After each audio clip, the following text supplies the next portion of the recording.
উত্তরবঙ্গের শস্য শ্যামল প্রান্তর থেকে উঠে আসা এক বিখ্যাত কূটনীতিবিদ মোহাম্মদ আলী বগুড়ার ইতিহাস হয়তো অনেকেরই অজানা।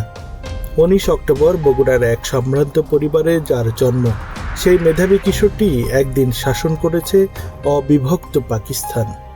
কলকাতায় উচ্চশিক্ষা শেষে রাজনীতিতে পদার্পণ করা এই মানুষটি 1947-এর দেশভাগ পরবর্তী সময় কেবল একজন নেতাই ছিলেন না, বরং হয়ে উঠেছিলেন আন্তর্জাতিক অঙ্গনের পাকিস্তানের উজ্জ্বলতম মুখ।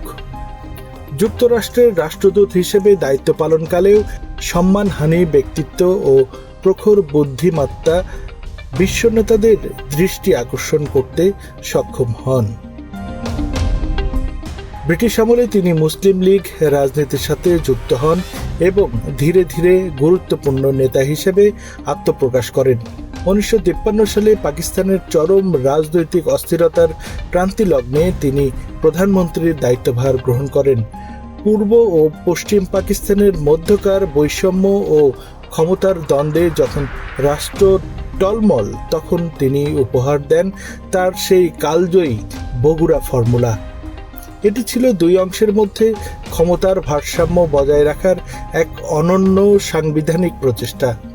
প্রশাসনের উপর ক্রমবর্ধমান সামরিক প্রভাব ও চ্যালেঞ্জ সত্ত্বেও 1955 সাল পর্যন্ত তিনি গণতান্ত্রিক ধারাকে সচল রাখার আপ্রাণ চেষ্টা চালিয়ে গেছেন, যা আজও উপমহাদেশের ইতিহাসে এক বিশেষ অধ্যায় হিসেবে স্বীকৃত।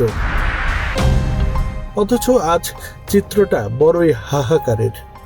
যে নবাব প্যালেস একসময় ইতিহাসের সাক্ষী ছিল, আজ তা ভূমিদস্যুদের থাবায় ক্ষত বিক্ষত।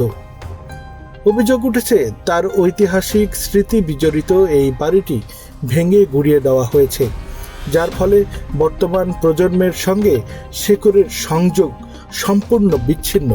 এমনকি এই মহান নেতার শেষ শয্যা বা কবরটিও আজ অবৈধ দখলদারদের কবলে।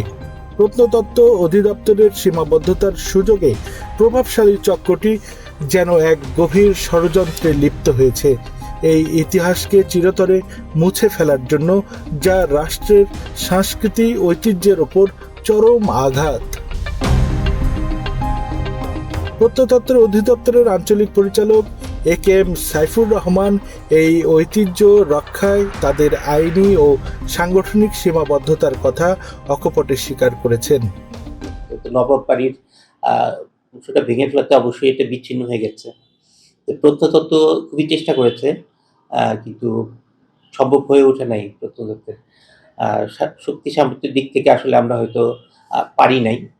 তো এখন যে অবস্থায় আছে সেটাও বগুড়াবাসী যদি চায়, তাহলে সেটার জন্য কিভাবে কি করা যায়, সেটার জন্য প্রত্নতত্ত্ব সবসময় হাতে থাকবে। ইতিহাস কেবল পাঠ্য বইয়ে থাকে না, থাকে তার নিদর্শন।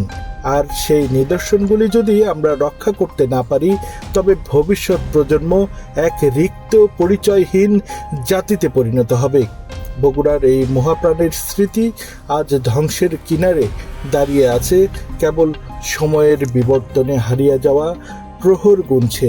অথচ মূল্যবান নিদর্শন সুরক্ষার জন্য প্রয়োজন শুধু সদিচ্ছার। তানভীর আলম, বাংলা টিভি, বগুড়া।